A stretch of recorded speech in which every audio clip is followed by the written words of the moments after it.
Laser-like focus for us, as always, is cost of living. Why? Because it is what is affecting the most number of Australians. It is bigger than any single political issue that we talk about on this show or any other on any other channel. People being able to afford to eat, sleep, go to school, take medicines. When inflation keeps going up, that gets harder. The government, as I have said every night and will continue, is in a position to make things cheaper by dropping the fuel excise by 25 cents. It'll cost them $3 billion. They already have a surplus of $20 billion. So they can have their $17 billion for bragging rights. Can we have $3 billion so we can actually have a little money in our pocket because, as you know, it keeps going up? Inflation yesterday showed us that for 2 months in a row it started to go back up. No, it is not at the absolute height, but still, that number is the best part of 3 times above where the Reserve Bank wants it to be.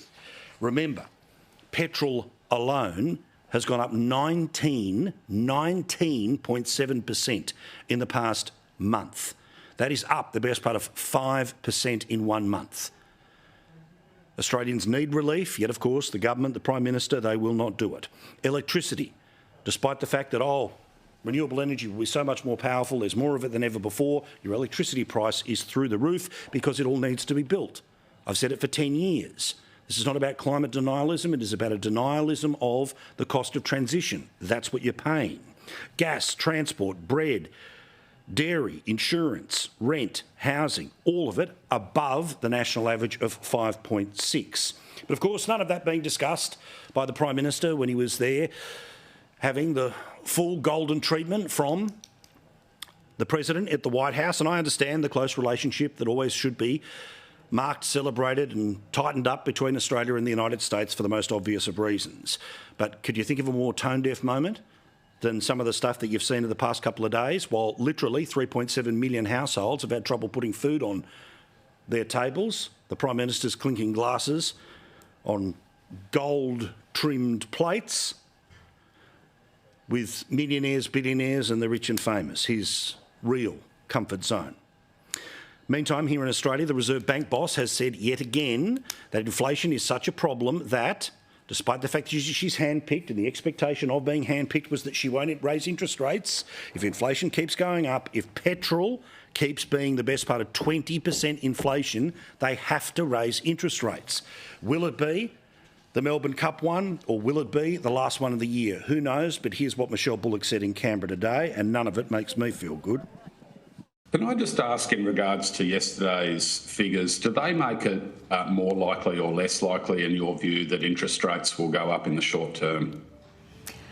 Senator, I'd say we're still analysing the numbers at the moment. I wouldn't like to say more or less likely. We're still looking at it.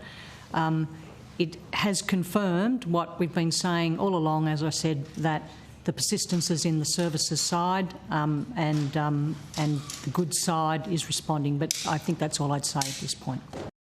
There's also more signs of where people are cutting back as things like petrol go up by 20% in just 1 month and the government does nothing to make it cheaper. And these come from the Brisbane Times today. They show us the huge numbers of people that are dumping their private health insurance. Now, of course, this matters because it means more strain on the public system, but it also means that there are people who may well end up getting penalised who earn over $50,000 a year because they have dropped their private health insurance. But you can see here that there is the best part of 10% of people who have just walked away. 1 in 10 people from their private insurance. But this one frightened me. Have a look at this. March, April, May and June. What you can see here are people who have been missing their payments on their home loans or their credit cards. The blue is for a credit card, the yellow is for the home loans. Let's focus on the yellow here for a second. That, of course, was just a couple of percent. It got to 10%. It's on its way to 15%. And now it's on its way towards 20%. The number of people who are missing credit card payments, and we all know the consequences of that.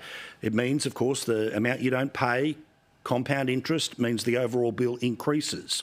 About 10% in March, 40% of people in April, basically the same number in May, and about 35% that were missing their bills, and that was back in June.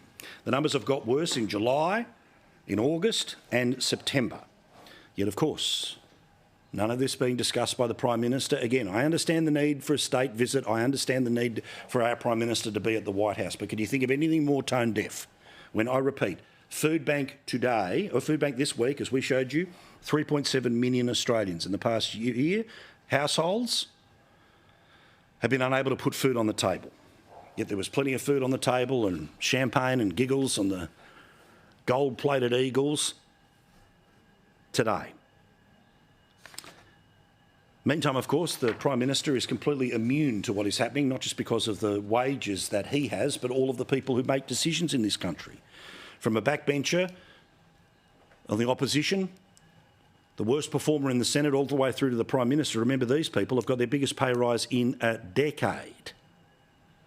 Oh, and just to rub it in about other people's money, now I know he's not the first, but still, you're paying for the Prime Minister's dog to fly on VIP jets.